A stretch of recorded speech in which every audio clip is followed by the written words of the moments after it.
Ara seguim amb la jornada, amb la presentació d'en José Ignacio Sáenz Sagasti, que és director del Museu i Parc Arqueològic Cueva Pintada. És llicenciat en Història, amb especialitat en Prehistòria per la Universitat Complutense de Madrid. Compta amb una àmplia experiència en arqueologia, participant en projectes al País Basc, Madrid, Aragó, Andalusia, França, Marroc i Jamaica. L'any 1988 s'incorporà a l'equip de recerca del jaciment de Cueva Pintada, on més endavant va ser codirector del programa d'excavacions arqueològiques i coordinador de l'execució del projecte arquitectònic i museològic del Parc Arqueològic fins al 2004. El 2005 va unir-se al Servei de Museus del Cabildo de Gran Canària com a conservador. Posteriorment, entre el 2008 i 2013, va assumir la direcció del Museu i Parc Arqueològic Cueva Pintada. El 2014 es va centrar en l'àrea de conservació, dirigint el seguiment i monitorització de la cambra decorada en col·laboració amb el CSIC.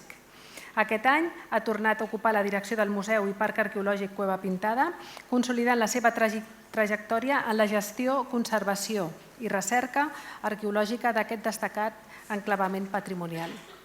Donem pas al José Luis amb la seva ponència Museos e Investigación, una complicada convivencia, el modelo del Museo y Parque Arqueológico Cueva Pintada. Gràcies. Hola. Hola, buen día, buenos días, muchas gracias. En primer lugar a la Diputación de Barcelona y a todo el equipo de responsables que han organizado estas jornadas y muchas gracias por la invitación para el museo y Parque Arqueológico Cueva Pintada, un proyecto que, como decían, dirijo desde hace un año más o menos, ¿no? Bueno, bien, como les decía, voy a explicarles un museo un poquito más pequeñito, más modesto que el que acabamos de ver de Escocia. Se trata de... Ahora, parece que sí. Ahora, exactamente. Vale, se trata del Museo Parque Arqueológico Cueva Pintada, que está en Gran Canaria, en el norte de la isla. Un museo que básicamente se crea, bueno, lleva 18 años, acaba de abrir prácticamente hace nada. Es un museo que está en el origen de una cueva con arte rupestre de la prehistoria de Gran Canaria, que es verdad que, digamos, es un elemento... Bueno, pues como les decía, es un proyecto en origen es una cueva con arte rupestre, que ven ahí una pequeña imagen, un museo una cueva que se descubrió a finales del siglo pasado, en 1860, que tuvo una pequeña apertura en el año 70 y se tuvo que cerrar un poco deprisa y corriendo por problemas de conservación, y que ya a partir del año 87 sí que se inicia un gran programa de investigaciones. El proyecto y el Gobierno de Canarias consigue enlazar, apuntarse a un programa de parques arqueológicos del Ministerio de Cultura, y a raíz de eso pues, surge la posibilidad de crear el Museo y Parque Arqueológico y abrir la entidad que en la actualidad, como les decía, llevamos 18 años abiertos, ¿no? Ahí ven un poco, es más o menos una extensión de casi 1 hectárea, se ha excavado en torno a unos 6.000 metros cuadrados, se han hecho ya como 21 campañas de excavaciones arqueológicas y han aparecido, pues digamos, un poco lo que hay una pequeña ciudad, la ciudad de Agaldar, ¿no? Que dicen las crónicas de la conquista que era la capital prehispánica de Gran Canaria. Es un ejemplo un poco pues como Barcelona y otras ciudades, esas subciudades superpuestas en las que distintas culturas van ocupando el mismo espacio y bueno, pues van quedando restos de esa etapa prehistórica, ¿no? Prehistórica entre comillas, les decía, porque es verdad que la prehistoria de Gran Canaria no tiene absolutamente nada que ver con la prehistoria europea. Estamos hablando de unas islas que se pueblan en torno al siglo I a.C. y digamos que la etapa prehispánica en la que nosotros nos movemos es en torno, pues eso, de la era hasta el siglo XV, que es cuando llegan los primeros viajantes, mallorquines, normandos, castellanos, ¿no? Y ya a finales del siglo XV cuando se conquista y pasa las islas a la corona castellana. ¿No? Entonces, digamos que es ese periodo de la prehistoria. Estamos hablando de sociedades un poco similares a la neolítica, pero digamos que estamos prácticamente en la Edad Media, ¿no? de Europa, ¿no? Cuando se mueven estas sociedades, ¿no? Bien, les voy a hablar un poco de las tres áreas, ¿no? El programa de investigaciones, ¿no? Que hemos conseguido poner en marcha en el museo y que básicamente tiene como tres grandes pilares, ¿no? Las investigaciones arqueológicas, las investigaciones en conservación, porque evidentemente uno de los problemas continuos del museo es la conservación de la cueva pintada y todo el patrimonio que hemos encontrado, y luego las investigaciones aplicadas en educación y en públicos, que son uno de los elementos casi también de los pilares básicos, ¿no? Como era un museo de nuevo, ¿no? De nueva apertura, pues desde el principio el aspecto educativo y el aspecto de difusión siempre ha estado presente en el museo y han sido uno de los pilares que se han mantenido a lo largo de estos 18 años, ¿no? Las investigaciones de arqueología, ¿no? Así un poquito someramente, pues se han diseñado en cuanto al estudio de las colecciones. Nosotros sí que es verdad que en ese aspecto somos un museo de sitio, lo único que digamos, nosotros conservamos y mostramos son las colecciones que han aparecido dentro de ese yacimiento, ¿no? Que está en torno a la propia cueva pintada. Así que básicamente se han tratado de estudiar las colecciones que conservamos, ¿no? Y se han diseñado tres áreas muy importantes. Primero, el diseño de una base de datos espacial, ¿no? La idea es crear un sistema de documentación que sea accesible y que esté abierto a la ciudadanía, así como a los investigadores. El segundo aspecto, el estudio de las propias colecciones y de las estructuras arqueológicas y luego de los propios materiales, ¿no? Como les decía, uno de los primeros trabajos en los que hemos trabajado, en los que nos hemos centrado en este estudio, en este programa de investigaciones, ha sido en crear lo que llamamos Sistema Integral de Documentación Arqueológica y Patrimonial, que básicamente está sustentado en un SIG, en un Sistema de Información Geográfica, sobre lo que hemos implantado una foto, la ortofoto y la fotogrametría que se hizo del levantamiento de todo el yacimiento. Ahí pueden ver en detalle un poco el yacimiento, como ven, inserto dentro del propio casco histórico de Gáldar, ¿no? Rodeado de toda la ciudad de Gáldar. Y lo que hemos hecho ha sido, en primer lugar, en ese sistema de documentación, implantar toda, digamos, la documentación analógica, es decir, de toda la documentación que en las primeras campañas de excavaciones se hacía evidentemente a mano, todas las planimetrías que hemos ido recuperando, se han georreferenciado, se han complementado sobre la ortofoto y luego se ha implementado también la base de datos, ¿no? De tal forma que a la hora de hacer una consulta en esta base de datos, pues cada uno de esos pequeños puntitos son los restos arqueológicos que han aparecido en esas estructuras y se va destacando, se va desplegando la ficha de documentación de cada una de las piezas, ¿no? Con la documentación informática que hay, ¿no? Tenemos las memorias, las analíticas, los estudios que se han ido realizando durante todos estos años y poquito a poco la vamos implementando. Todavía estamos en fase de producción, pero ya hemos ido creando tres plataformas que han ido mejorando y que han ido complementando la información que tenían, ¿no? Información tanto de las excavaciones arqueológicas como información de conservación. Por ejemplo, en la plataforma también están todos los sensores microclimáticos que hacen el seguimiento y la monitorización de la cueva pintada. Se pueden seguir en tiempo real para ir viendo cómo van evolucionando. Aparte de, como les decía, todas las memorias que se van implementando poquito a poco, ¿no? Se han desarrollado en este tiempo también los estudios de materiales arqueológicos mediante, primero, pues toda la digitalización en 3D de todos los materiales más destacados, la cerámica, las pintaderas, como ven ahí, de los dos periodos, ¿no? Porque es verdad que el poblado es importante también por esa fase prehispánica, pero también por la fase castellana y colonial, ¿no? Como les decía, el poblado y este espacio se sigue habitando después de la conquista, con lo cual pues hay convivencia entre casas castellanas y casas prehispánicas, ¿no? Así que hay materiales también valencianos, sevillanos, monedas de los Reyes Católicos, ¿no? Que van conviviendo con esas figuras de arcilla que ven ahí representadas, ¿no? Como los ídolos o la cerámica pintada, ¿no? Y luego otro de los elementos importantes, el segundo programa importante ha sido retomar las excavaciones arqueológicas, ¿no? El proyecto de parque arqueológico lo que supuso en primer lugar fue, digamos, una paralización de las excavaciones que se habían llevado desde el año 87 y cuando se inician las obras arquitectónicas, digamos, los trabajos de arqueología se centraron en ir limpiando, por así decirlo, en ir mostrando al arquitecto cuáles serán las áreas en las que se iban a poder intervenir, en las que se iba a poder construir el edificio, colocar las pasarelas, colocar los ascensores, ¿no?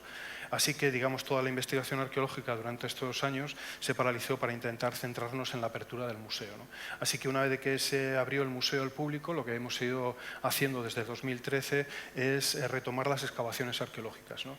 En esas 6.000 metros cuadrados de yacimiento que actualmente está excavado, hay una parte importante de estructuras que no se completaron la excavación, que se dejaron pendientes para poder ir aplicando en el futuro nuevas metodologías arqueológicas, ¿no? Puesto que la verdad es que en los últimos años la metodología arqueológica ha avanzado bastante y ha conseguido implementar y aplicar métodos que, digamos, hace 20, 30 años eran impensables, ¿no?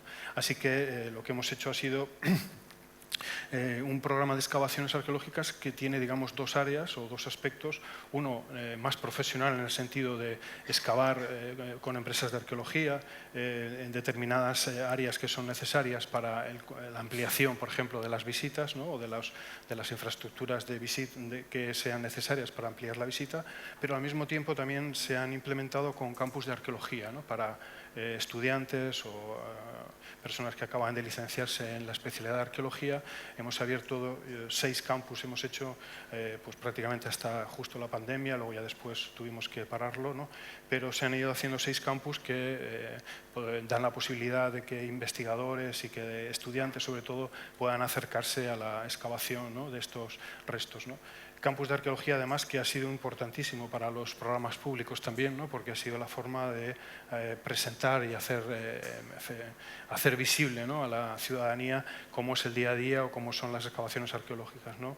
Es verdad que la infraestructura del parque, las pasarelas que van circulando alrededor del yacimiento permiten precisamente eso, ¿no? Que el público prácticamente vea en primera línea cómo se van haciendo excavaciones, ¿no? Ya, como les decía, se han hecho 6 campus y hemos conseguido durante este tiempo, digamos, mostrar y participar y hacer partícipe a la ciudadanía, pero también a las universidades de Las Palmas y de Tenerife, digamos, de la posibilidad de contar con el museo como un lugar de práctica y de formación, ¿no? Que son excavaciones arqueológicas que luego se complementan con charlas, conferencias, ¿no? De especialistas que van complementando digamos, la excavación del día a día, ¿no? Además de la excavación en el campo, lo que es el trabajo en el laboratorio, ¿no? Y luego el programa tiene la línea de investigación arqueológica tiene otro programa que ya es bastante más ambicioso, que, digamos, no se centra solamente en la cueva pintada, sino que intenta ir un poquito más allá, ¿no? Como les decía, estamos hablando de Agaldar, la ciudad prehispánica, la capital prehispánica de Gran Canaria, y no está evidentemente circunscrito a esa hectárea, ¿no? Que ahora mismo es el parque arqueológico, ¿no? Sino que hay otra serie de elementos, ¿no? Con lo cual el programa lo que intenta es ver cómo es ese paisaje indígena entre los siglos XII y siglos XVI, que son el periodo que tenemos mejor documentado, ¿no? Aquí les he traído una imagen un poco de lo que es la carta arqueológica de ese espacio. Ahí en rojo, el punto rojo es es la situación del parque arqueológico, ¿no? Y la zona del casco histórico en rojo, y luego esos puntos azules que son los lugares arqueológicos que a día de hoy están identificados, ¿no? Sobre todo en la costa, con otros poblados importantes como la Gagua Ancha, la Furnia, otra serie de elementos que también algunos de ellos incluso tienen cuevas con restos de pintura, ¿no? Y que están en ese entorno, ¿no? Esa ciudad de Agaldar que, como les decía, en ese periodo final, ¿no? en ese siglo XV, ya previo a la conquista, tuvo un papel muy importante en lo que fue el futuro, ¿no? de Galdar.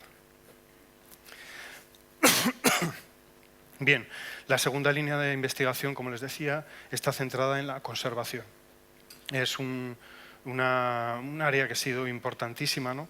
La conservación de la cueva pintada y ahora también ya de todo el yacimiento, de las 60 casas prácticamente, ha sido una línea primordial que estuvo prácticamente desde el inicio incluso del proyecto arquitectónico, ¿no?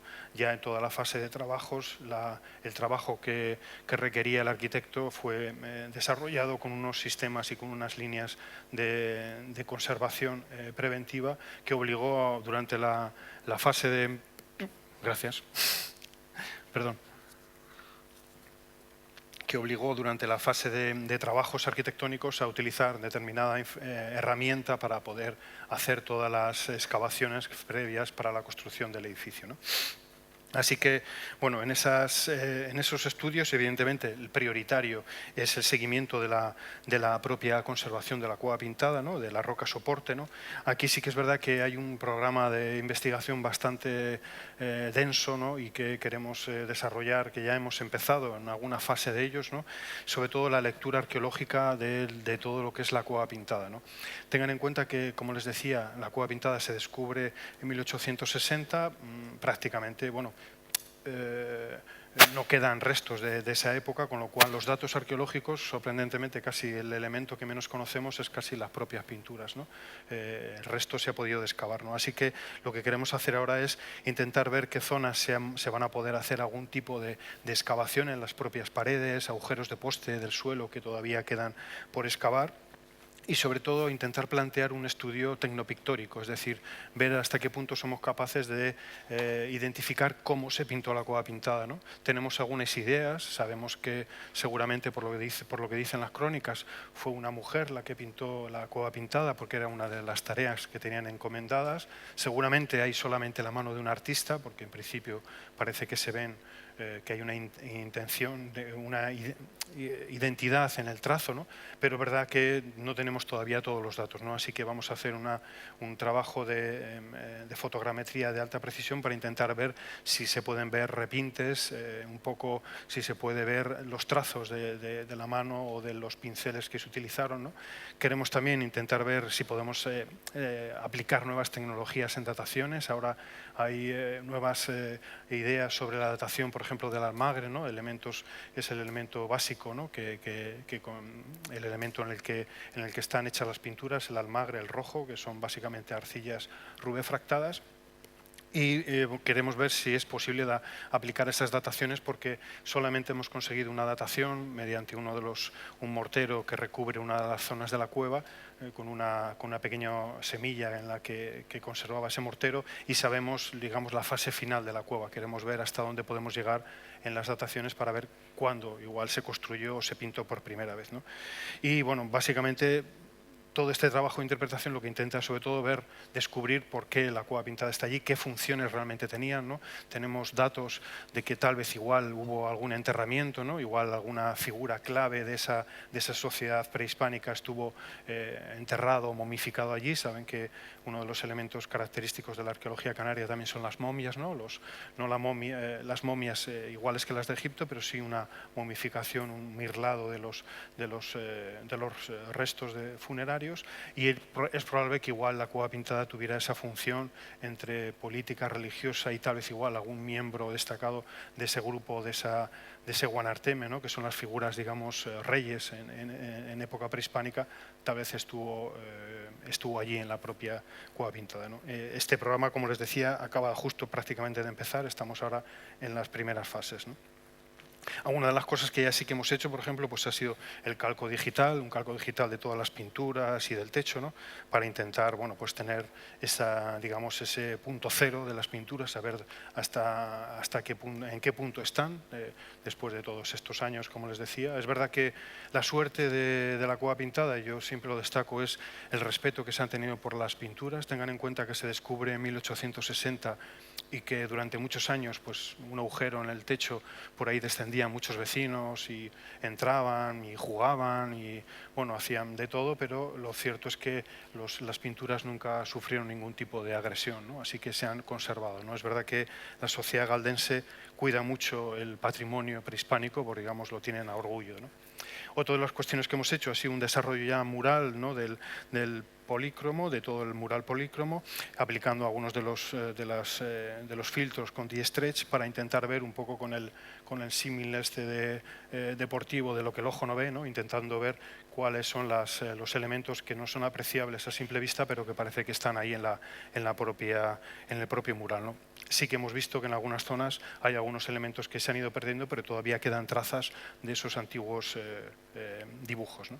Otra de las cuestiones que hemos aplicado y que ya está está visible, ¿no?, en la página web, son la fotografía gigapíxel, similar a lo que han hecho otros museos, ¿no?, en el Museo del Prado o el Reina Sofía, ¿no?, con el cuadro de Guernica, esa fotografía gigapíxel que va aumentando hasta prácticamente una dimensión milimétrica, ¿no?, y podemos obtener datos minúsculos, ¿no?, de esas pinturas que rellenan las paredes, ¿no?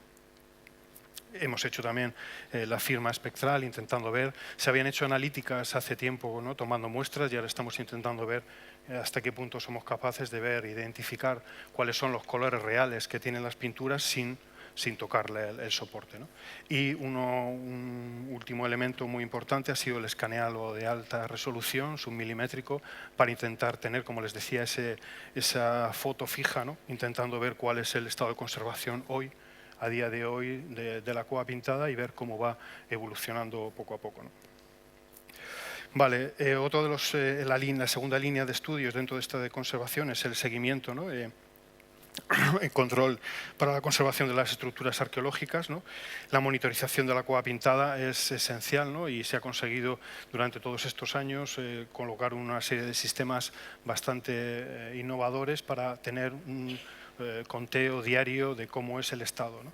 Aquí lo que se hizo sobre todo es, la monitorización de la cueva pintada, lo que persigue básicamente es el mantenimiento de los rangos microclimáticos que se establecieron, ¿no? Antes de la apertura a la cueva se establecieron unos mínimos, ¿no? Pues ahí marcan humedad relativa inferior al 75%, la temperatura, ¿no?, para intentar ver que digamos, la conservación se va a poder mantener en el tiempo, ¿no? Se hicieron en cámara climática y la idea es que aplicarlo, ¿no? Así que nosotros en todo este tiempo lo que estamos haciendo primero es controlar los parámetros microclimáticos, la temperatura y la humedad, ¿no?, para ver que esos ciclos diarios o ciclos estacionales pues se hacen de forma suave, ¿no? Importantísimo la acción antrópica, ¿no? Un elemento que ya ha cambiado a partir de 2006 es que el museo está abierto, con lo cual la acción humana es importante, así que la concentración de CO2, sobre todo de la respiración, las visitas y el radón, ¿no?, el elemento esencial también en la ventilación de esa cámara, ¿no?, la construcción arquitectónica que ahora la envuelve, pues tenemos que ser conscientes de hasta qué punto realmente mejora o no la conservación de la cueva pintada, ¿no?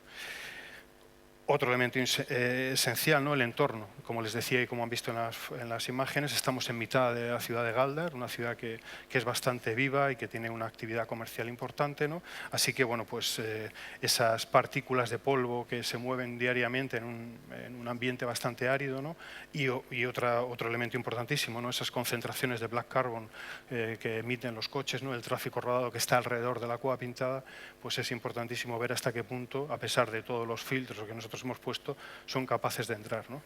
Porque una de las cuestiones importantes que tienen que tener en cuenta es que esos 10.000 metros cuadrados en realidad no están cerrados, ¿no? Tenemos un cierre perimetral textil que aísla sobre todo del sol, de la lluvia, pero digamos la circulación del aire se hace de forma natural, no hay ningún sistema forzado, ¿no? Con lo cual, junto a esa regulación natural del aire también entran partículas bastante dañinas, ¿no?, como les decía, como son las del tráfico de coches, guaguas y camiones, ¿no? Y luego también hemos incluido un control sísmico para ver un poco la acción del entorno, es decir, las actividades sísmicas tanto diarias, nosotros moviéndonos por allí, los investigadores que están entrando y saliendo, como la actividad sísmica del entorno, pues, por ejemplo, pues el volcán del Hierro, pues el volcán de La Palma, ¿no?, de hace unos años, ¿no?, que ustedes conocerán, así como otros movimientos sísmicos que hay en la zona, ¿no?, porque la verdad es que el archipiélago está en un entorno bastante móvil en este aspecto, ¿no?, y tiene un montón de sismicidad, ¿no? Todo eso con un GPS lo vamos variando, lo vamos analizando y con una serie de inclinómetros para ver no solamente lo que se mueve el techo de la cueva, que es un elemento bastante frágil, sino para ver todo el entorno, ¿no?, toda la roca en la que está metida la cueva pintada, si se está moviendo y cómo se mueve, ¿no?, cómo se mueve el techo de la cueva y cómo se mueve, digamos, Galdar, por así decirlo, ¿no? Y el último, bueno, la investigación Conservación, vale, perdón, que no veía aquí. Vale, otra de las cuestiones importantísimas, evidentemente, es la investigación que estamos haciendo para la conservación de todo el yacimiento, ¿no? Como les decía, el cierre está abierto, con lo cual las estructuras necesitan un mantenimiento continuo, y aquí lo que hemos ido haciendo es activar nuevos protocolos para ver cómo somos capaces de conservar todo ese yacimiento sin necesidad de cubrirlo por completo, que sea visible.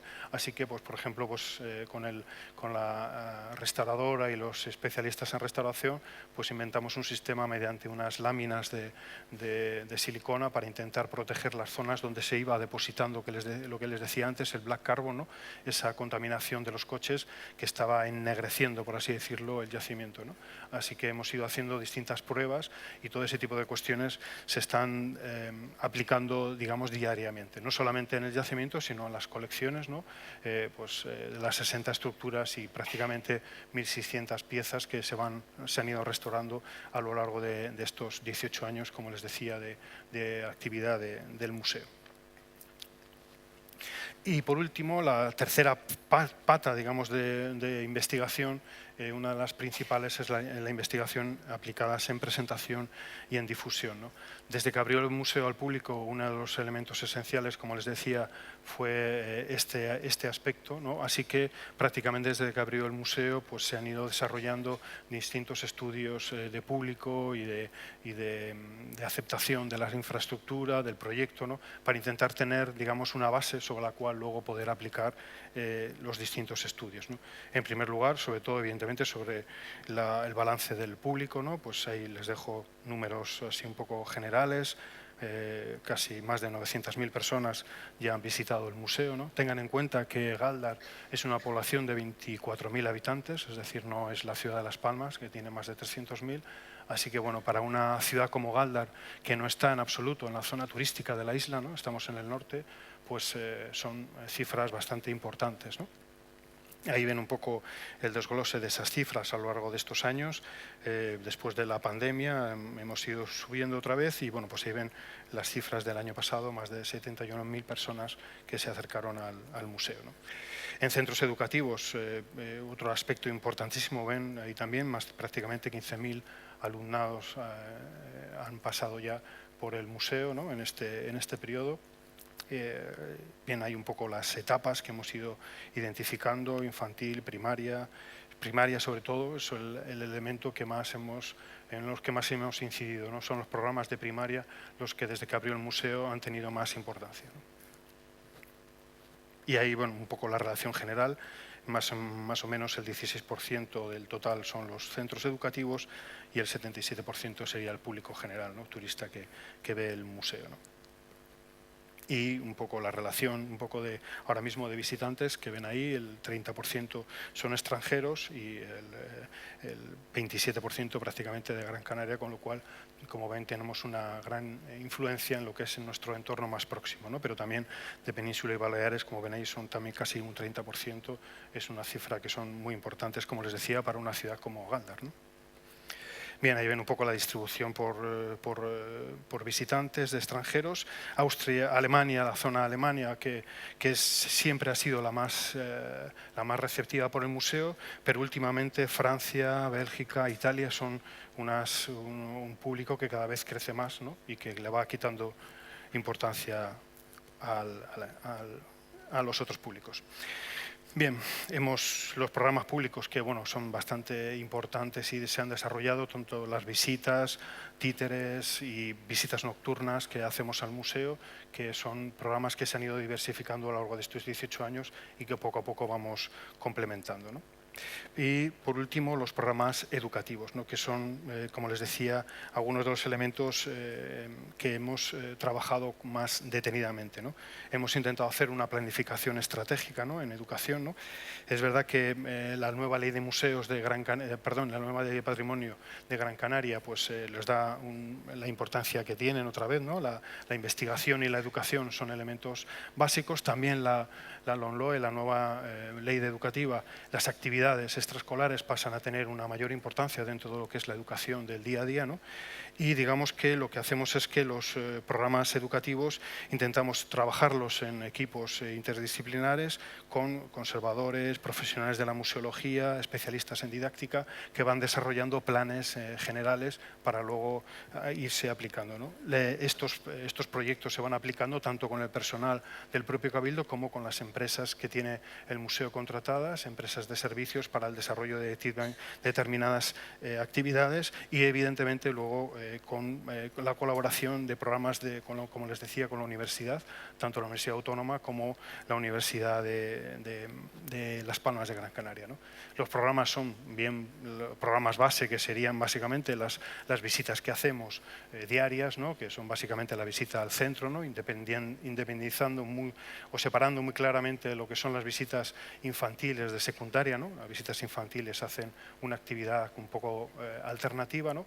Y luego ya los programas específicos de profundización, que ahí lo que hacemos es básicamente aprovecharnos un poco de la excavación, ¿no? Como les decía antes, los programas de excavación crean este programa, por ejemplo, de la excavación a la vitrina, que ha sido muy importante para mostrar al alumnado el día a día, ¿no? El trabajo, tanto de campo como de laboratorio, como ven ahí, ¿no? Los especialistas utilizan el museo como un área para formar a estos centros educativos, ¿no?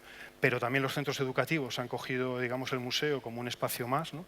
Y varios profesores han desarrollado proyectos, sobre todo los lunes, que son los días que cerramos al público en general, para, por ejemplo, pues, profesores de dibujo o profesores de historia que vienen a desarrollar las tareas dentro del propio museo, o propuestas al revés, de los propios colegios que tienen sus propios proyectos, por ejemplo, de documentales sobre la prehistoria, y utilizan el museo como si fuese, digamos, un área más del colegio, ¿no?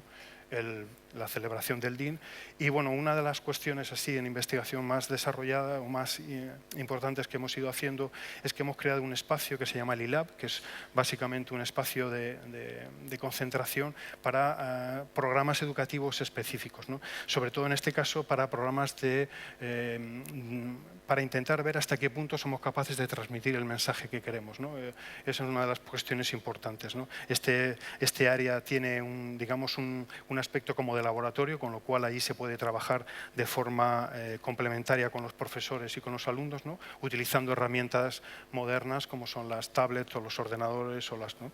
Y ese tipo de trabajo lo que requiere es una evaluación continua, ¿no? que intentamos valorar no solamente los públicos o los segmentos o la calidad percibida, como les decía antes, ¿no? Que por suerte, pues, por ahora, pues, la calidad parece que está bien, ¿no? Pero sobre todo valorar, como les decía, la comprensión. Y aquí retomo un tema que hemos hablado al principio, y es sobre todo los elementos arqueológicos, ¿no? Especiales, ¿no? Porque lo que encontrábamos es que nuestro mensaje no se entendía bien porque nosotros estamos transmitiendo un periodo arqueológico muy diferente al que los textos de los libros tienen, ¿no? La arqueología y los libros de texto de educación hablan de la arqueología europea y pues hablan más del paleolítico, por ejemplo, que de la arqueología de la isla, ¿no? Con lo cual, pues lo que encontrábamos era que pues hacíamos preguntas sobre la cronología y el alumnado pues confundía pues la Cueva Pintada con Altamira, ¿no? o con Roma o con otro tipo de cuestiones, ¿no? Han sido elementos que hemos ido identificando, ¿no? Intentando ver, pues por ejemplo, pues cuál es la etapa más próxima que el alumnado veía de la Cueva Pintada. Pues la mayoría identificaba enseguida Altamira, ¿no? Como un elemento prácticamente coetáneo de las pinturas de la Cueva Pintada, aunque le separan miles de años, ¿no? Bien, y ya para terminar, ahí ven un poco el resultado, pues son alrededor de 90 publicaciones, varias tesis doctorales que se han ido desarrollando en distintas áreas, o tesis doctorales tanto centradas en el museo como aspectos concretos, ¿no? Y hemos conseguido también con la universidad y la Fundación Universitaria becas de Inserta para formar a alumnado, ¿no? Y también la verdad es que el museo ahora mismo está siendo un centro para empresas de arqueología que vienen a utilizar los laboratorios para el desarrollo de excavaciones que están en el entorno, ¿no? Así que ahí hemos conseguido elementos muy importantes, ¿no? Los nuevos retos para el futuro, bueno, pues la idea en un principio era planificar un proyecto de investigación para 2026, ¿no? Intentando ver un poco cuáles eran los elementos que debíamos cambiar, ¿no? Es verdad que nos planteamos cambiar el discurso museológico, ¿no? Estos 20 años, decir, bueno, pues hay que renovarlo, ¿no? Y para eso pues las investigaciones arqueológicas pues son esenciales, ¿no? Intentando modificarlo y intentando superar la primera propuesta museológica, pero bueno, el programa estratégico de 2026, como ven, pues hemos tenido que trasladarlo ya a 2030, ¿no? Pero la idea es esa, ¿no? Que a lo largo de estos años podamos desarrollar este programa que les mostraba, ¿no? A lo largo de estos años, poder desarrollar esas partes que todavía están por desarrollar, ¿no? Y bueno, esto básicamente son cómo estamos estructurados, la Consejería de Cultura y de Servicio de Museos, que gestiona 6 museos, nos estamos dentro de esos 6 museos y bueno, ahí ven un poco en línea general los proyectos de este año, prácticamente el 30% de los proyectos son proyectos públicos y el 10% programas educativos, ¿no? Son, digamos, los que más se llevan en el trabajo diario del museo, ¿no? Con respecto a otras áreas, ¿no?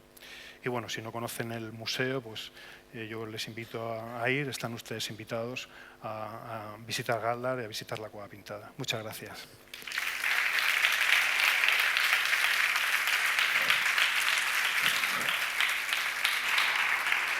Muchas gracias, José Ignacio.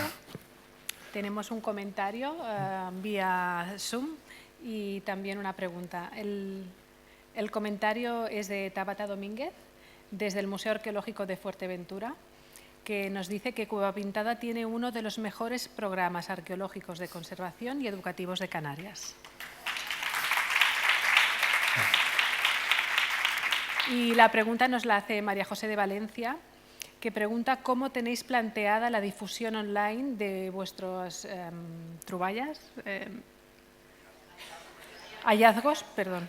de vuestros hallazgos y colecciones. Si todo lo que explicas está en la página web y que estos datos técnicos son complejos y que le gustaría saber cómo habéis hecho el planteamiento de cara al público no especializado.